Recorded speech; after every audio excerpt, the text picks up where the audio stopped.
Welcome to Pro Talk, everyone. Episode 4, Season 4. My name is Jay Irvin. I am the hostess with the mostest. I'm going to kick it over to my main man, Dex. By hostess, I didn't mean like a female host. I just meant, but it rhymed, so I used it. Dex, how are you? Dex the one here, reporting live from my non-rented mantle here.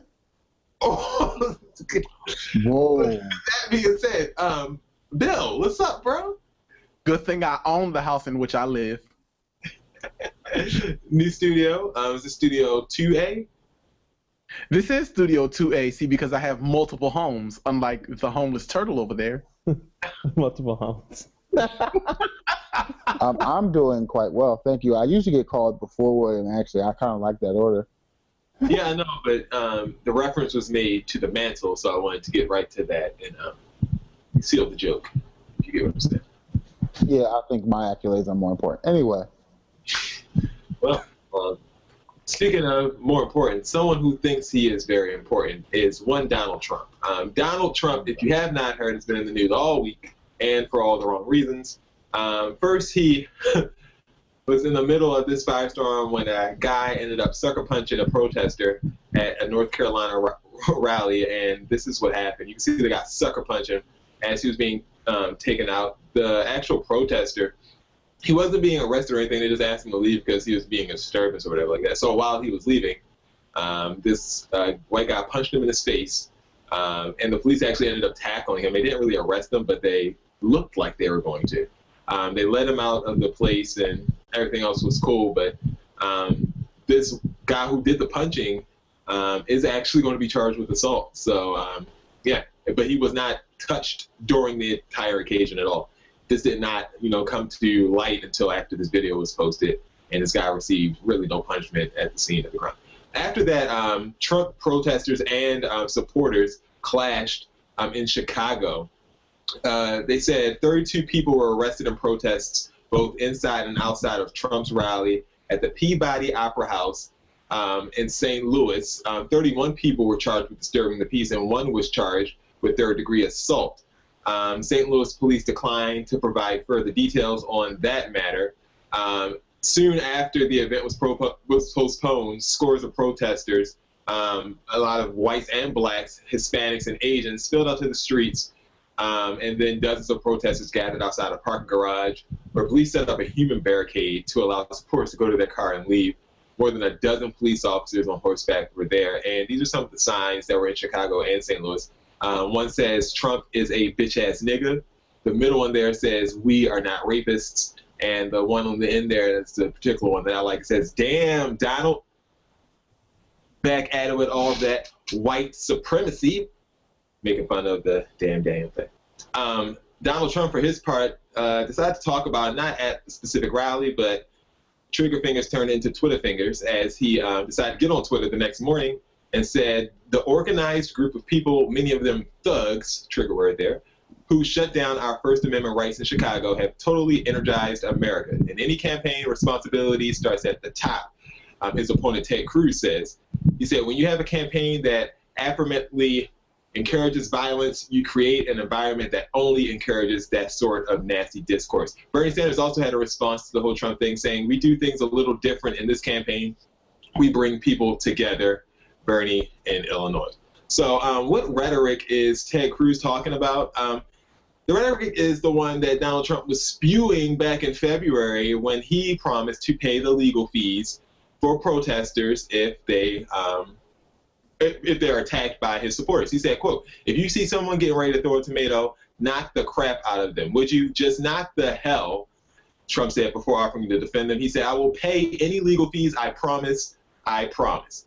That's something that Trump didn't really remember when he went in for an interview with George Stephanopoulos. Here's what he had to say when George brought up the whole issue. Hey, you said in your rallies yesterday you're a peace-loving person, but you're still open to paying the legal fees of your supporter who cold-cocked a protester in North Carolina last week. By paying those fees, wouldn't you be rewarding and encouraging violence? No, because I don't condone violence, and I didn't say I was going to pay for So you're not going to? No, I didn't say that. I haven't looked at it yet, and nobody's asked me to pay for fees, and somebody asked me the question, and I hadn't even seen it. So I never said I was going to pay for fees. No, you said you were looking into it, and I'm just saying, if you're open to that, wouldn't by paying those fees, wouldn't that be rewarding violence?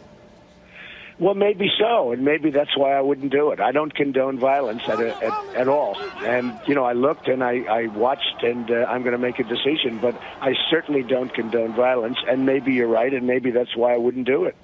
Also, later in the week, later in last week, Donald Trump was the victim of this. Get him out. Get him out of here, folks.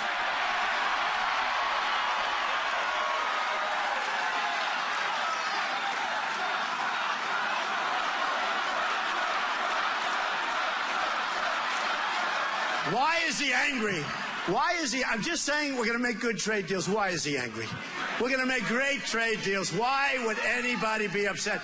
And what took him so long to put up his hand? We're almost finished. What took him so long?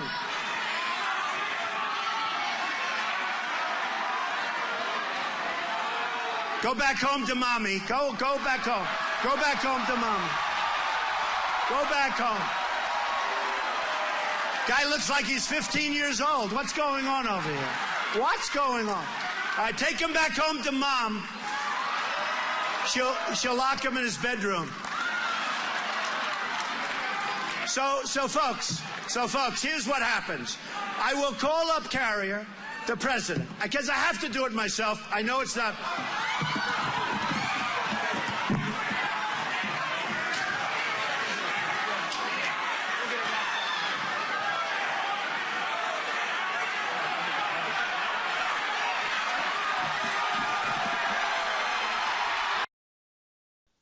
So the guy rushed him. CNN actually did an interview with the guy when he actually explained himself, saying he didn't really want to attack Donald Trump. He just wanted to get up there and, I guess, take the stage away from him and show people that we have strength and that we can stand up against Donald Trump and this new wave that he's ushering in of violent white supremacist ideas.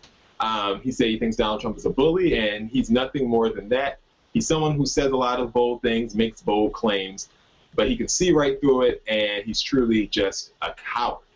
Donald Trump said the U.S. Secret Service did an excellent job stopping the maniac run to the stage. He has ties to ISIS, should be in jail. The guy, when asked this on CNN, said, I am not a member of ISIS. I have no known ties to ISIS. I've never been out of the country, and I only speak English. Guys, how do you feel about any of this? Like the crowd rushing, what was the most disturbing part? Was it the crowd rushing? Was it, some people were saying it was just Donald Trump's comments in general at the rally when people are getting kicked out? Guys, what was the most surprising part of all this? I'll tell you what I'm disturbed mostly by. Honestly, the most disturbing part for me is one that we are beginning to get used to Donald Trump's antics in so much that whenever he does something, nobody's surprised.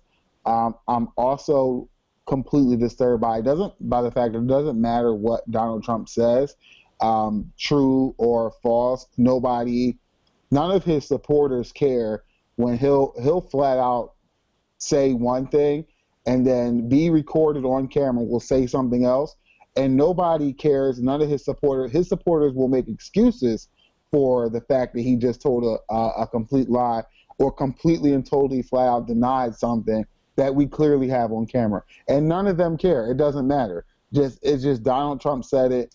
He changed his mind. Like, he's the only politician I've ever seen stand up and lie on camera and nobody cares. So he's not a politician. He's a presidential candidate. He's not a politician. But yeah, I get whatever. I think in this country, I've had enough of this petty, punk A-word thuggery. No, seriously. Everything that happened the past couple weeks, the past couple weeks, this stuff started Friday, and today's only Wednesday. So from Friday to Wednesday, everything that's happened has just been like out of control.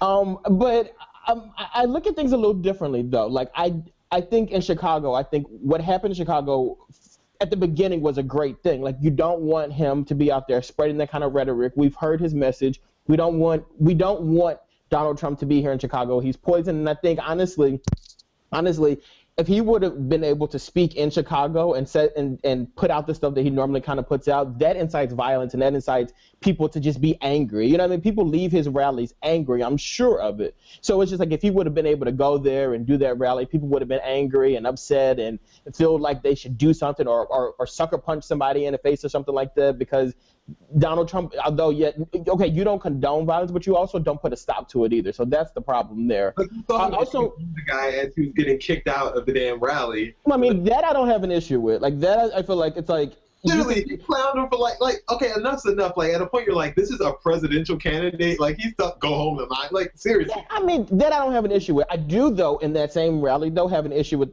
the man trying to bum rush the stage. I think. I don't care if you don't like Donald Trump or not, or any other presidential candidate or any other public figure. I don't think you have the right to try to jump over and like take their podium, attack them, whatever. Like I didn't like it when they threw shoes at George Bush. I don't like it when you're trying to take Donald Trump's podium. Like was talented. That was a great. No, I just think that's extremely inappropriate, and I just. That's not okay. Like I feel like you don't fight fire with fire and then complain about Donald Trump being a bully, because that's exactly what you were being as well. Bill, what you think? This is just so much.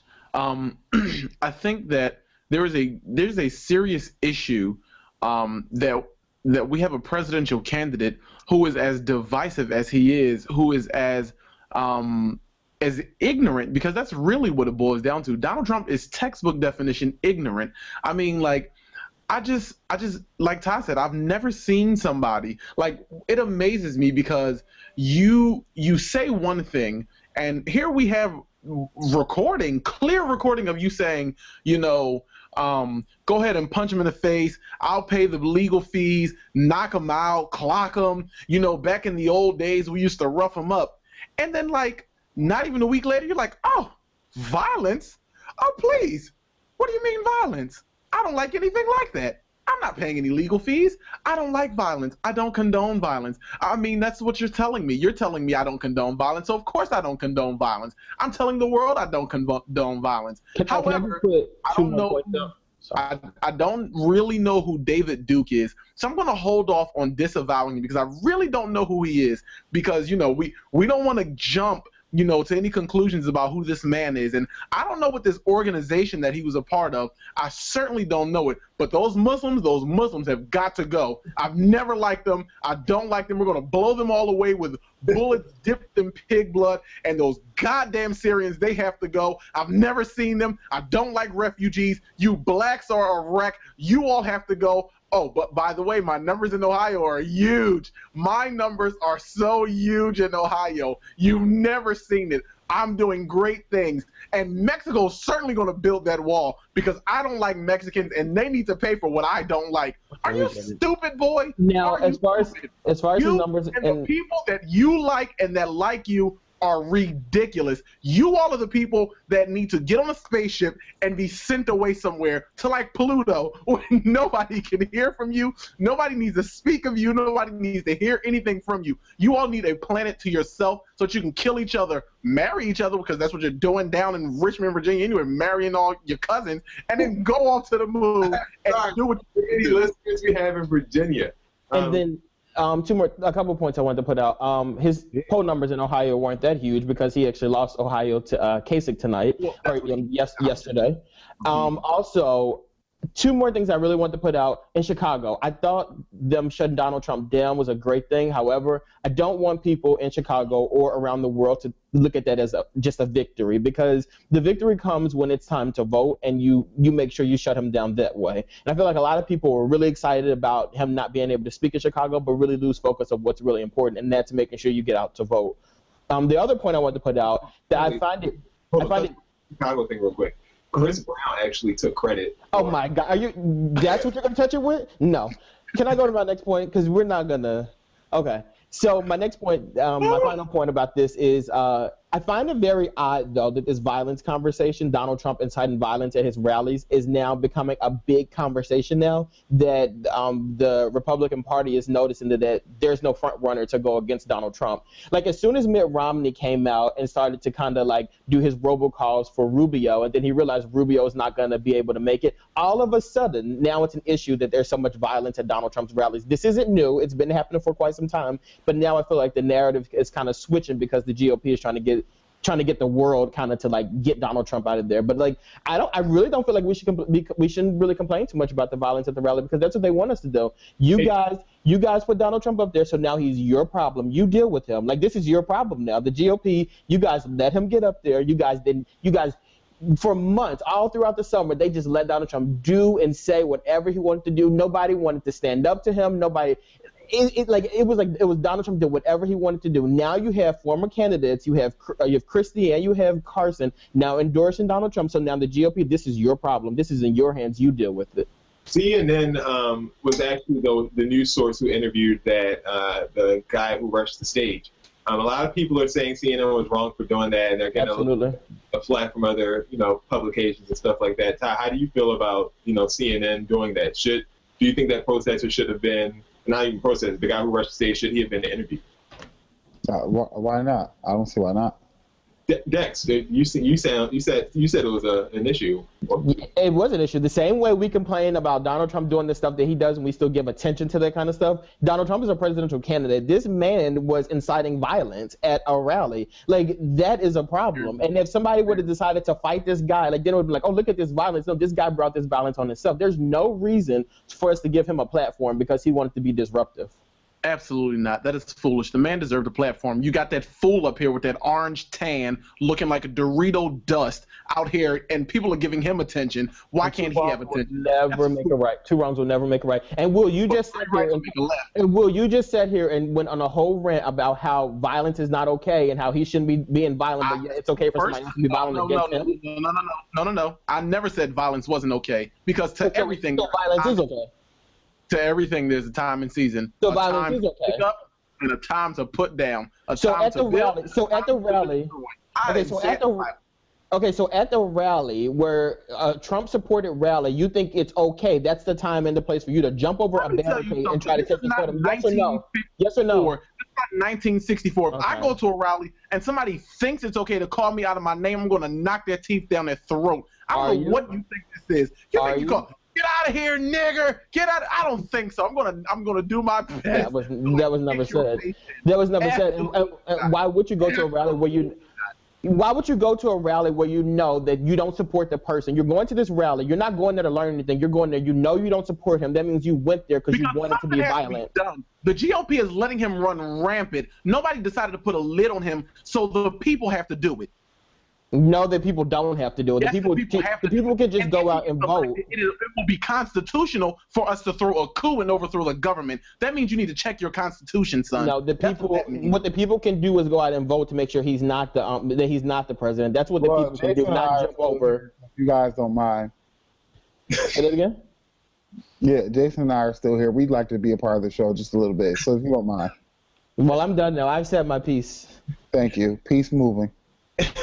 Don't try to cut me off like y'all wasn't like y'all about we waited patiently enough for you guys. You a lot. Like y'all went up about some stupid topic. This is something that's serious, and I want to go off. You gonna tell me to speed it up? You like the Oscars over here. You guys went off for about 10 good minutes. We've heard enough. Look. I feel like I just won the Academy Award for the first time in my life, and Todd's like, come on, wrap it up. Yeah, Jason has more show planned. Let's keep it pushing. Okay, let's go. That's over it. All right, Amber Rose. I know you're not used to opening up like the second portion of the A Block with Amber Rose, but Amber Rose is talking about an issue that could be kind of big. Amber Rose is upset because people are criticizing Kim Kardashian. I know we're talking about Amber Rose and Kim Kardashian. Like, stop, Bill, I didn't lose you. Come on. Let me finish. Amber Rose is defending Kim Kardashian because everyone was talking bad about Kim or whatever, posting that nude selfie last week that we didn't talk about because I knew you guys didn't want to talk about it. But Amber Rose is, on Kim's side when it comes to the double standard that she says it has. She says it's BS, and this is the thing. They come at me and Kim so hard because I was a stripper and she had a sex tape. So if we could sing, it would be okay. We all love Beyonce, but she's on stage half naked and twerking all the time. Yet people say, oh, she has talent, so she's able to do that. We don't have the talent that Beyonce had, so we get criticized as former sex workers. But at the end of the day, we're just women. We're all women, and we should all embrace each other. Amber Rose continued by saying, no one is greater. We are all the same. So to criticize us as incapable of being smart businesswomen because Kim has a reality show and I'm a socialite and we don't sing is stupid. We've both been in movies and we take our acting, business ventures, and everything else very seriously.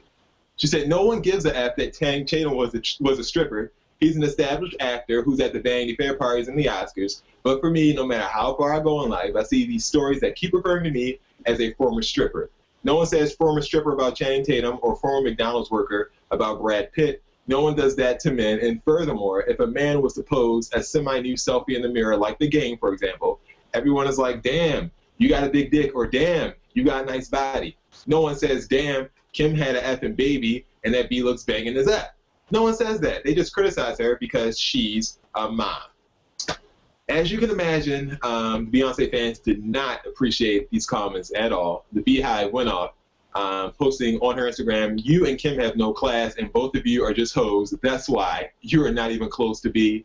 Someone else said, Beyonce did nothing to you. Don't bring her in your category ever. Of course, they left the bee stings. Someone else concluded with the following statement. You're a dumb thought. The difference between you and Kim and Beyonce is B has worked her ass off all her life to get where she is. You fucked Kanye and got put on. Don't you never put yourself in the same box as Beyonce. Amber responded by, I guess, like putting her hands up and surrendering. She said, wait, y'all not about to, give me the bee stings when I'm a part of the Beehive. The F, I mentioned her because she is the most talented and beautiful. I was just speaking on classism. Look it up. Maybe it applies to your life. Don't take my words out of context. I cried twice when I met her. Guys, Amber Rose's comment, should she have been dragged or should she have gotten a pass? Bill, what you think? I don't think they should have, said you're dumb or what. Well, let me say this. The bigger story is she's acknowledging that she is not talented and there's no real reason for her to be where she is. That's the bigger story here. Nobody says former McDonald's worker Brad Pitt because Brad Pitt is out here slaving his life away in these movies. If I'm not mistaken, I think he has an Oscar. So he is Academy Award winning Brad Pitt. Meanwhile, you're over here hosting slut shame walks and former stripping classes, and your mother Green China or Black Africa or whomever she is doing what all you do. So there goes that. Ty, do you get what she's saying when she says Beyonce can prance around naked, but she can't? I do get it that you want the same respect that Beyonce has, but you're not going to get it. It's just like never. It's like people respect the way you do things. So if I became rich, people would acknowledge me more than somebody who may have been born into riches and just was rich. I mean, it is what it is. So the way you got there, in people's opinion, whether you like it or not, is important. So you can't say, well, Beyonce dances on stage and because she's a singer and I'm a socialite. Like, what is a socialite? Like, you're not doing anything. We're supposed to respect you as much as we respect Beyonce, somebody who not only has a talent, but cultivated that talent and used it to make a business out of herself, an actual talent. You're not doing anything, but you want that same. You did a few movies. We've both been in, don't compare yourself. We've both been in movies. I don't know what movie Amber Rose was in, but I'm sure it wasn't good. It's not going to happen. I personally don't care whether Amber Rose gets respect or not. I'm not going to disrespect her. I just think that she is wanting too much from the world. Dex, I know you like the Kardashians. I do. You appreciate how they. So can you kind of relate to where Amber Rose is coming from, where it's like, you know, she can't really prance around her body, Kim can't prance around her body, but Rihanna and Beyonce and Brad Pitt and Channing Tatum, you know, no one says anything about that. All right, so let me tell you this. I like the Kardashians in 2012, right? Back when Kim didn't have children. My issue with Kim Kardashian, and I said this on this show, I stopped liking Kim Kardashian when she posted the naked picture of herself after she had the baby. I thought that was, it's like, you're married, you have a baby. And Kim, like, I really like Kim. She had her sex tape out, and I'm just like, damn, like, this girl is like, wow. And then it's like, we rooted for you, Kim. Like, we were all rooting for you. How dare you? And like, she got like married. She had the reality show. Like, she was really like a big deal. And it was like, I respect you. Like, I really like you. I like your family. This is a cool thing. But then it's just like, you get married and you have a baby, and it's like, okay, like, you did it. Like, you started out bad. Like how Ty said, like, you start off one way and we're always gonna look at you like that.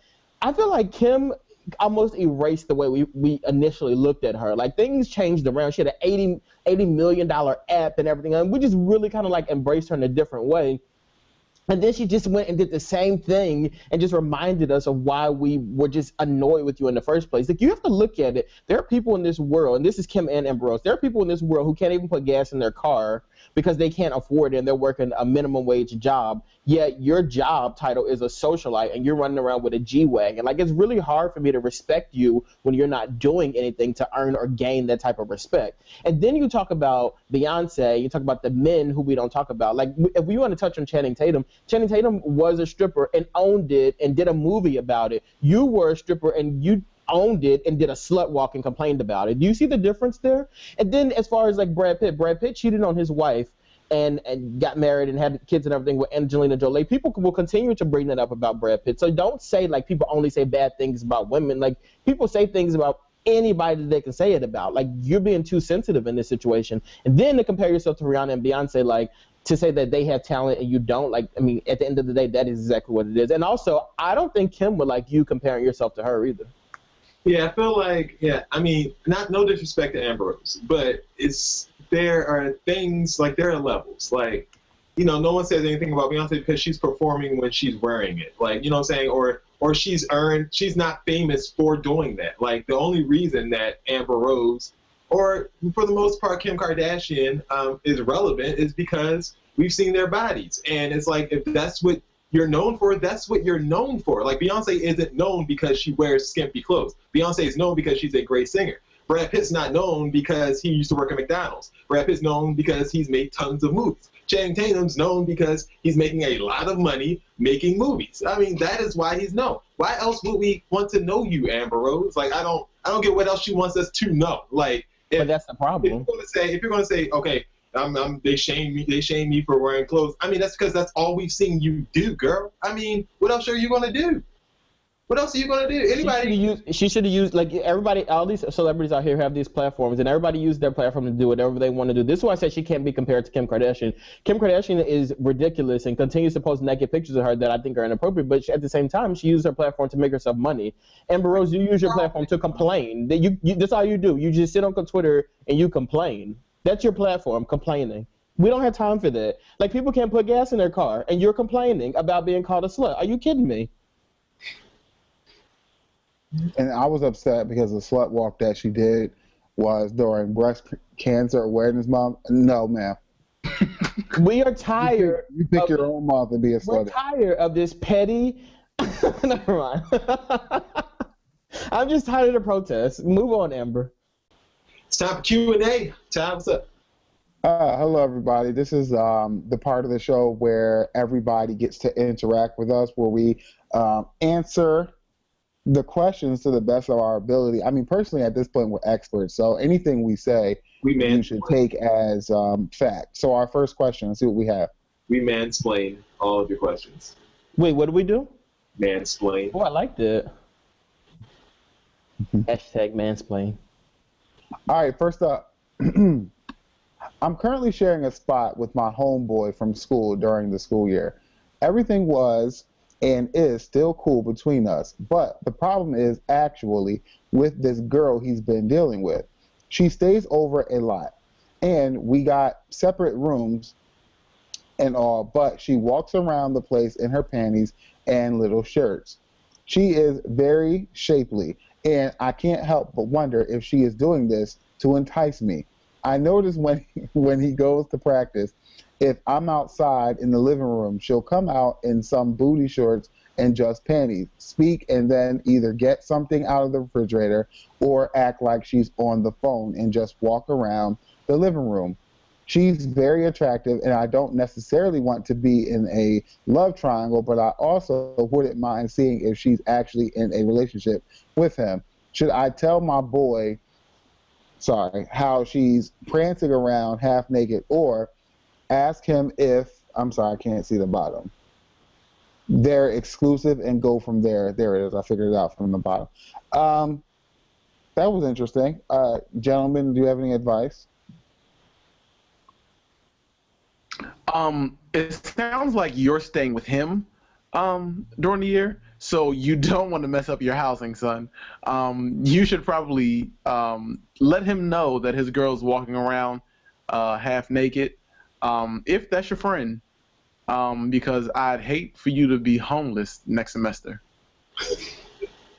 That's a very good point. That never really crossed my mind. You're looking at it from a very self-preservation type of thing. I mean, I think you honestly need to find, I don't understand if there's a point in you necessarily talking to your dude first. Maybe you should just talk to the girl and say, hey, like, why are you walking around half naked when you're with old dude? Like, she said, I'm not with him. I mean, then you can go from it. It sounds like you're interested. So if you're interested, I mean, I'm not saying mess up any relationship with the dude. I don't know how close you are or whatever. Maybe. Jason, think about this. He says to this girl, I feel like it's inappropriate that you walk around here in your underwear. You know she's going to go off. This girl has no type of home training, so she's not going to care. She's going to go off on the boy because, like, wow, how dare you say this to me, this, that, and the third. And then she's going to tell the dude that he hit on her, he said something to her. It's going to be something, and it's going to be dramatic, and it's going to be drama. What I would do is, when I know he's going to go to practice, I would invite so many people over to the house. And if she decides to walk out there in her underwear, then she's putting on a free show for all of us. Also, I think you should really just, like, I feel like you, not just to say that she's right for walking around like that, but I feel like you seem like a little, like, thirsty, because it's just like, just because she walks around this way and presents herself in this kind of way, like, you can't control yourself. Like, it has to be like, oh, she looks good, so I have to, like, say something and do something. So it's like she's clearly making a point not to put on clothes when she comes out, and she knows I'm out and here. It's just like, I don't care. Like, okay, cool, you're doing that, but I'm controlling myself. I have nothing to do with you doing that. Now I can just walk around in my underwear too. Like, it's just like I just don't feel like. But like, she doesn't live there. Like, you can't go to somebody's house and then just walk around in your drawers, like, all around the house, like it's your damn house. I'm just like a little bit confused. So he thinks that she's doing this to entice him, like you, somebody. I mean, that's a possibility, but if she's not doing this, you want to ask your friend, oh, are y'all really exclusive? Like, what are you proposing here? He's like, thirsty. Nothing good can come of that. Yeah, like the friend be like, oh no, we're not exclusive, so that means you could, like, do something, slide in her DMs. Like, I don't get it. Maybe she's just one of the homies, and, like, you know what I'm saying? She trying to get past it. Honestly, some people are just, you know what I'm saying? Some people are just more comfortable in their skin than others. And she's probably not worried about him. It's probably, like, in her opinion, not inappropriate. And he's probably thinking other things, like, what, that's everybody's different. So she's probably really not thinking about you. And you're going to end up playing yourself and possibly ruining your friendship and your living situation. It's not really worth it. You need to stay out of it. Like, there are plenty of shapely girls everywhere. Go find you one, bring her back, and let her prance around. I mean, whatever you guys want to do, but it's just not a good idea for you to even try to get involved. Like, you don't want to be involved with any woman that your friend was involved with. It just doesn't make sense. You're going to get yourself into a situation that you're not going to like. So you're wasting time. And the only find you reason somebody I feel else, anybody else. I feel like the only reason we responded the way we did is because of how he worded that the question. If he said that he was uncomfortable with her doing that, then I would say like you have the right to kick her out or tell the guy she can't be around here when you're here like this. He basically said that he wants to talk to her, and for me, like I just can't get behind him on that one. Like it might be worth the risk. Like you don't know the difference between, I guess, the quality that he's used to getting and the difference of this girl that's prancing around the house. If the quality that he's used to getting isn't up to par with her, she probably doesn't want you anyway. That's a good point. Good point. Yeah. In closing, we think it's a bad idea. So just enjoy your sneak peeks, I guess, when she walks around, and let it go. Next. Yesterday, my sister and I went to a restaurant for a girls' night out, and I criticized her for ordering an entree that was loaded with calories. She is a beautiful girl, but she struggles with her weight. Currently, she is about 20 pounds overweight. I don't know what you're measuring that against, but anyway. As soon as I criticized her, I felt so bad because she dropped her head and didn't seem as interested in being there any longer. I later apologized and she accepted, but I still feel bad. I've always been critical of my little sister because I want her to be the best person she can be. Being too forward has always been an issue for me, and I want to stop it once and for all. How do I change my nagging ways? Gentlemen, do you have advice for teaching a woman how to stop nagging? Well, if I had the answer to that. Allow me. Little Kim is quoted as saying, "Your mouth makes a good cage for your tongue if you just close your teeth. If you would just close your mouth, you wouldn't nag so much." She said it. I don't think it's so much of what you say. It's more so like disappear in the mouth too. Did she say that? Well, I mean, this guy over here is over here quoting Lil' Kim, so I think at the end of the day, like, it's not what you say, it's how you say it. So, like, if you guys are out and she's eating something that you don't think she should be eating, like, instead of saying, like, ooh, don't you think? Like, instead of something like that, like, maybe you could give her one of these while you guys are looking at the menu. You could say, turn to the salads or like the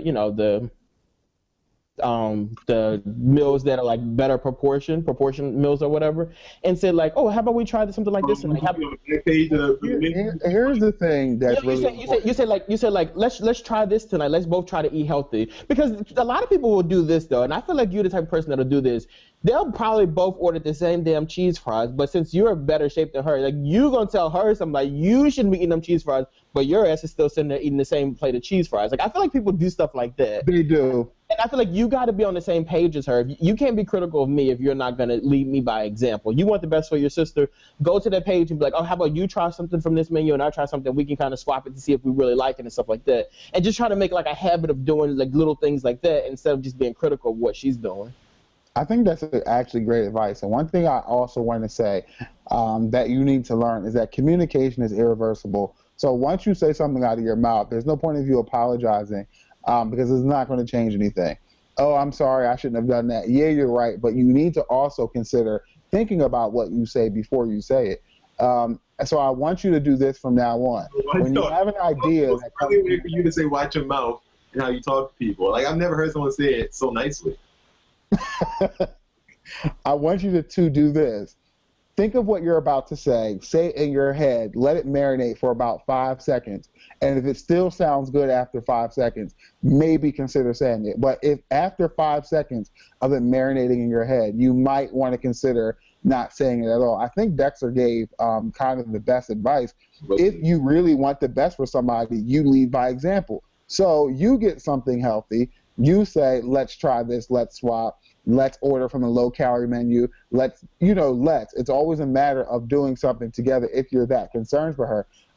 When I want people to do things, it's because either A, I've done it already, or B, I'm going to attempt to do it. But I don't just sit back and say, oh, you need to go get this, and you need to go to work, you need to get a college degree, you need to get your own place. But like, I don't do those things if I have not already done them. So please do it with her.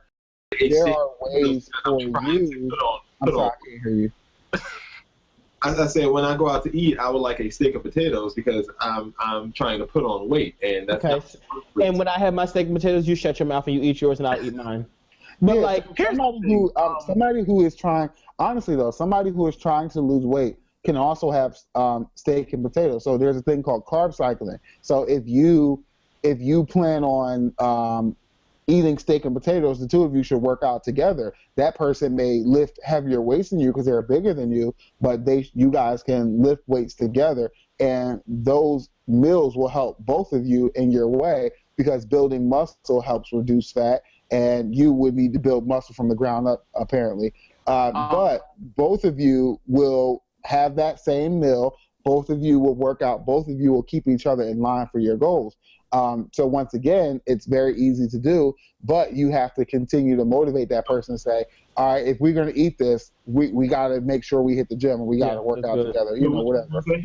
But here's the other thing. And as a I'm fully qualified to answer this because in college, I don't know if you two know, but I know Jason knows that I was a personal trainer for about a good week's time, So there may be persons who are not disciplined enough to eat properly. And here's something that you all need to know. Being skinny and being fat are both reactions to being unhealthy.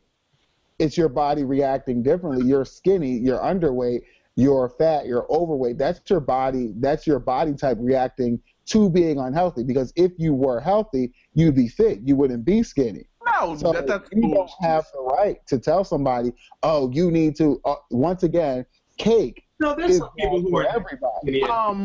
Being skinny is not being underweight. That is the most ridiculous thing I've ever heard. Skinny and underweight. Most people. At the end of the day, like, you don't have. It doesn't help you cope. Fine, but that's not. You can't think you're unhealthy because you're skinny. Like that's wrong. Well, you can't say you're overweight because you're not skinny. It is right, actually. It's not right, actually. Oh my God. Okay. Look, at the end of the day, if you're sitting in you don't have to tell me it's okay. I don't need you to dismiss me passively. I know it's okay. Jason and I are still here. Period. It's done. I know it's done because I said it was done. You're waiting you don't for have this to try to wrap me up. I don't know what you think this is. You're finished. No, you didn't cut me off. You're spewing foolishness. You're being divisive, just like that Dorito dust Donald Trump. That's what you're doing. No, what I'm doing is telling none of it in this America. Somebody who is skinny telling somebody who is fat, oh, Jason, you're this and that. No, you are equally as unhealthy as that person. You are just reacting differently to being unhealthy. The point is, y'all shouldn't be scarfing down slices of cake and Strombolis at 3:30 in the morning. That's what's unhealthy. Because it clogs your arteries, and then you get cut up under the arm, and you bleeding butterscotch, and you're trying to understand why. Yeah, but what if you're struggling what if you're struggling with your attire and you don't think that you're struggling with your attire? Like you think you dress nice. I don't know. I'm not struggling with my attire. What if the other person does not think you dress nice? I don't struggle with attire. Thank you very much. What do you struggle with? Nothing. No. Listen. Right. I'm saying, you don't think that you struggle with your attire. You don't think that. Somebody else. You don't either. Look, okay, next question, please. You don't think you struggle with your attire. The next person who you think struggles with their weight. I'm struggling with my attire. That's debatable. That's debatable. That is debatable. It's not debatable. It hurts, y'all. Y'all gotta stop. Anyway, let's wrap this thing up. I wear Versace jackets that Waka is trying to get into. Jason. One thing I don't struggle with is my attire. Debatable as well. Want to bend. Oh, I'm finished. Moving forward. All right, time for just a time. Today we're going to play the weirdo scale. I want you guys to give me on a scale of 1 to 10 how weird you think this person is after each scenario. You guys ready? Yep. No. First up is Macklemore. Apparently, he has this oil painting of Justin Bieber naked in his studio. His friend, his producer, Ryan Lewis, said about the painting, there's this velvet painting of a bald eagle an oil painting of Drake dancing and transfixing rendition of a naked Justin Bieber with maple syrup pouring down his chest onto a pancake balanced on his boner. Ben Macklemore spent a lot of time buying weird stuff on Etsy. Guys, scale of 1 to 10 on the weirdness scale. How weird? 15. When I was like the Marquis de Sade. When I was in 3rd grade, I thought that I was gay. I mean, clearly, like it's a 10. Like. So 10. Ty, you said what? That's like a 15 to 20. I think Justin Bieber is probably very uncomfortable with that. Like, why would Justin Bieber want syrup dripping down his body like that? With the pancakes in one day. With the pancakes in. Wait, is the pancake being balanced? Boy, you tried this. Bill, scale of 1 to 10. I'm gonna go with the Marquis de Sade. Which number is that? That's all the numbers. Oh. Add it North together. of 10. Add it together. All right. Next up, we have Orlando Brown. You guys, he did an interview with Wyatt. No. 10. I refuse to give him any further. He does not deserve recognition. We've spoken about him enough. He is finished. He a thief. Okay. This is part of his interview with Black TV when he started talking about his hometown of California and how it feels to be back at home. Check it out. Discovered, we had just moved out of Gardena. I got family all over. Willis and Compton. What's up, nigga? Even in Watts. Hey, I see a great trip. And then, it's just like Inglewood. See, throw that shit up, nigga. Anyways, So wait. Here's my question. What just happened? Ike Turner to Chris Brown. How much coke do you think he does a day? Wait, I changed my answer. He's not a 10, he's a 1. That is hilarious. Oh, I got to throw that out. No, he's a 1. Definitely not weird. Is that weird? All right. We're in the scale. What's it? Oh God. I really don't want him to try to become famous again through these antics. So I'm giving him nothing. I'm acting like he didn't happen. He's definitely stuck King of the Year so far. No, he's definitely not getting an award on this show. That body. What you giving Orlando? Again, the better question is on a level of Chris Brown to Ike Turner. How much coke does he do? And last but not least, on the weird scale, Wendy Williams talked about her son walking in on her giving her husband a blowjob. She said,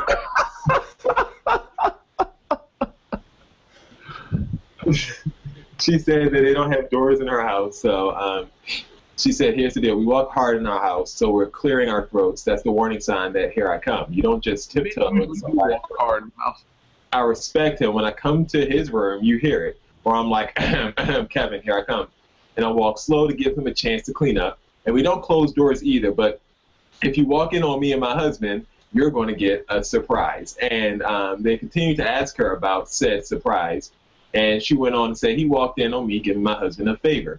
And she asked, and what do you think we did? We continued.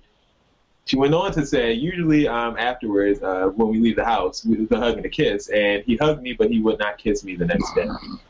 So, guys, on a scale of 1 to 10, how weird is Wendy Williams for not only sharing this story, but I guess... Certain things you can just keep to yourself. Like if it happened, it happened. She's always embarrassing her kid. He's like going to be so through with her. I think he was on synthetic marijuana. Exactly. I was about to say, don't you do drugs? Now I see why. Like, first off, that's a 10. That's absolutely a 10. But like, the fact that you said you continued, like, how? How did you continue? And I bet you went to go kiss him in the mouth too. How did you continue though? Like, did you look at him, or did you did you? Go away. Like, I'm disgusted by that It's idea. really just. Honestly, I feel like she's worse than her. No, Macklemore's the worst one, but she's right up there with Macklemore, though. All right, time for seats. Yes, it is time for the segment of the show where people who have tried it all throughout the week, we sit them down, just for them to think about what they've done. So I'm going to give you guys this story. So Friday, I decided to stay after work, and most people know that I used to run track when I was like in high school and like middle school. I've got like thousands of track trophies at the house or whatever. So Friday, I decided to stay after work and help like the track team with their baton passes and pacing themselves with the 200 meters. And anybody who knows me knows that I carry my trusty, rusty Beats by Dre headphones. Well, on Friday, one of the dear students walked off with my headphones. And it was one of the students who is prone to thievery. Now, he slithered on in and did what they had to do and slithered on out of there. But what got me was on Monday, I saw this student. I had put the word out that my headphones had walked off from practice, and that people are doing what they do to find out who has my headphones. And I see the student walking across Roosevelt Boulevard. And as the student is walking past, I take a glimpse of them wearing my headphones. And so they walk past me, covering their hoodie as for me not to see them with my stolen headphones around their neck. So as they walk past me, I stop in the middle of the boulevard in Red Lion Road, and I turn around and I summon the student back to me. I say, yo, come here real quick. Hey, I noticed you now, all of a sudden, you've got a brand new, $400 pair of headphones that you've never had before in your life. Where'd you get those? Oh, I brought them at the store, is what the student says to me. All right, you brought them at the store. Wonderful. So I, don't say anything. I text the other administrators at my job. Hey, I just saw them, this, that, and the third, and, I'm almost certain they'll bring them. So today I go to work, and the student is, lo and behold, wearing my headphones again today, just, parading them around like they belong to the student. And so I walk in, I receive a text message that says, hey, student is wearing your headphones right now in the lunchroom. So as I walk into the lunchroom, who said that? They're so messy. Who said that? As I walk in, the student who has stolen my Beats slipped the hood up so that I would not see my stolen headphones, that little number right there, and so I would not see my headphones. I then went to administration to just clear some things, and I then proceeded to retrieve my stolen headphones. I want to say, people, don't steal. Stealing is really not a good look. Stealing can and will get you killed. Okay? People have died for less. Do not steal because it is not good. Don't steal from me because I usually am the kind of person that would give people what they ask for if they ask for it. You would have gave him the headphones? I'm sorry? Would you have given him the headphones? As a matter of fact, I give students my headphones on a daily basis. No. Ain't no borrowing to listen to a mixtape. I want to have them. Right. No, the answer would have been no. And Ty, when the show is over, I'm gonna let you in a little secret there, because you warned me about this person. All right, I'll go next. Wow. My seat is going to go to people who are just stupid. So, we're in the political season right now. Some of us get into the political season. All of us should, but some people don't, and that's understandable. But on Tuesday, there were primaries. Kasich won his very first primary. Marco Rubio dropped out of the race. Hillary Clinton killed it during the primaries. Donald Trump won Florida during the primaries. That's a big deal. No matter who you're looking to vote for, you have to vote for one of these people. So no matter who you're looking to vote for, they made news tonight, some way, shape, or form. Everybody made news tonight in some way, shape, or form. So why is it when I went on my timeline, I saw reports of Joel Osteen endorsing Donald Trump and Foxy Brown endorsing Donald Trump, and I'm just like, I find it hard to believe that either one of those people would do that. So then when you click the article. That's it. Just click the article, and you'll read that they might have said something nice about the guy, but in no way, shape, or form endorsed him. And it's just like, why is that the headline that people like legit people the same people who are screaming, wake up now, you got to get out there and vote. You're the same idiot who's posting a story about Foxy Brown endorsing Donald Trump. Like you didn't even read the article where she did not endorse the man. And it's just like, that's frustrating to me. And it really gets on my nerves that in the political season, this is your political headline that you want to go with, something dumb and sensational. And that's it. My seat is going to go towards a tennis player by the name of Maria Sharapova. That's right. If you guys aren't familiar with Miss Sharapova, she is best known for getting her ass whooped every time she faces Serena Williams in one of these Grand Slam tournaments.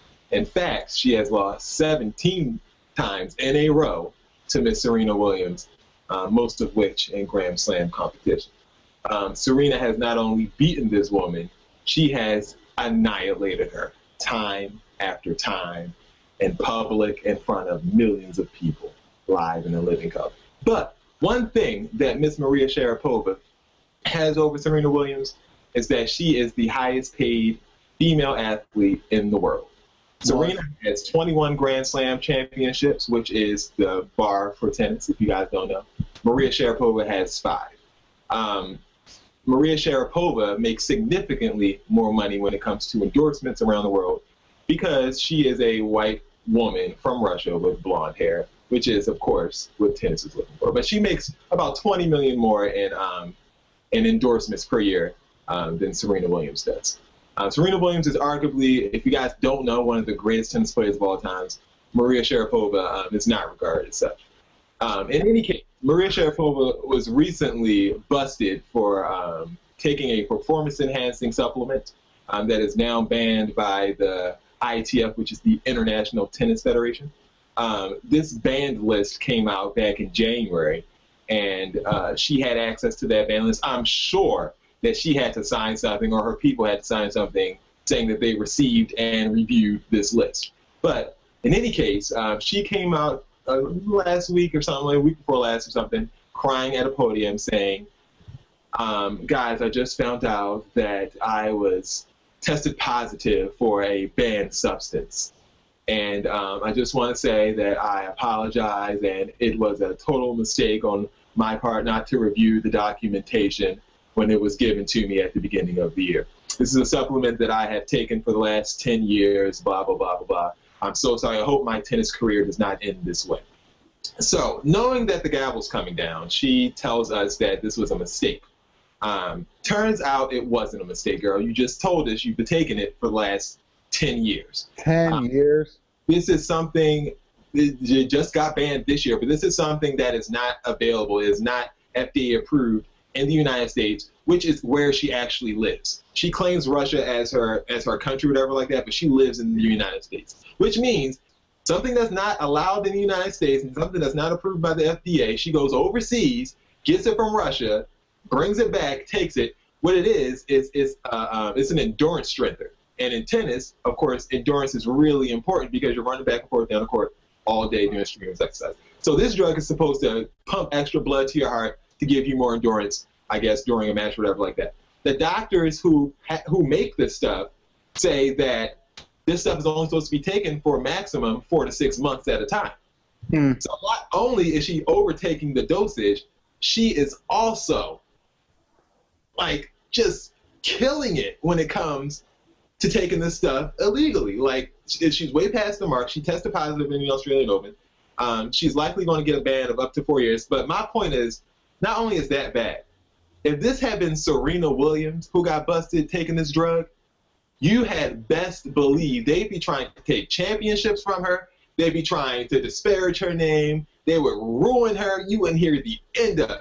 But because it's Sharapova, she'll be banned for a couple of years or whatever like that. She'll come back or whatever. She won't have any of her titles taken or whatever like that. It just goes to show you the double standard Yeah, so basically, she just admitted to taking this drug across the span of her career. of her entire career. The drug that it was just recently banned this year from tennis, so it just became illegal this year. But she said she's been taking it for the last 10 years. So she's had a competitive advantage over people who haven't been taking this drug for the last 10 years. Wait, I have one more seat really quickly. First, I don't know why, for whatever reason, it reminded me that I needed to give this seat out. I need to see Caitlyn Jenner just for being a stunt queen. And you are in the running for stunt queen. Caitlyn Jenner, during the premiere of her show, rode on the bus with a bunch of other women, and they talked politics, and she said Hillary Clinton's a liar, this, that, and the third. She's bad for the country, and even argued back and forth and said, like, what has she done for women? She hasn't done anything. Fast forward to this weekend, she's photographed with Hillary Clinton. Like, don't do stuff like that. I do not like. I don't like when people play politics as a joke. And Caitlyn, I really don't think you're the last person that should be like causing the ruckus. I'll put it that way. Certain people I'm putting on my mental block list, and he's one of them. Lisa Ling said that, sir, you should probably be a woman a little longer before you start deciding on women's issues. Oh, just saying. You're new to this, not true to this. Dex's BS report. Come on, Hayden. All right. So we are here. It is Dex's BS report time. Have you ever heard the saying, "Who pissed in your Wheaties"? Like, they kind of say that about people who are like really upset in the morning. Well, now if you are, cornflakes. Is it cornflakes? Yeah. Well, now, not quite cornflakes here, but Rice Krispie treats. According to a recent report, the popular cereal company Kellogg's is making headlines after a viral video of a man urinating in a Kellogg's factory assembly line surfaced online. Kellogg's informed the media after they learned of the video, and they alerted the U.S. Food and Drug Administration, and they're conducting a very serious investigation. So if you get a box of cereal, Rice Krispie treats or any other kind of Kellogg cereal, if it's damp, don't eat it. In Sweden, there's they actually informed them though, like, 'cause they could have tried to keep that to themselves, like I would have. No. Probably should have. Yeah. In Sweden, you would have said nothing. I was like, oh shit.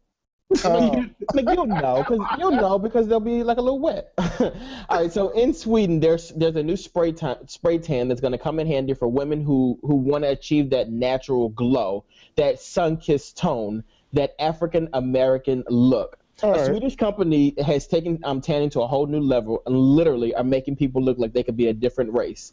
The brand offers a new selection of spray tans called Violet. Violet.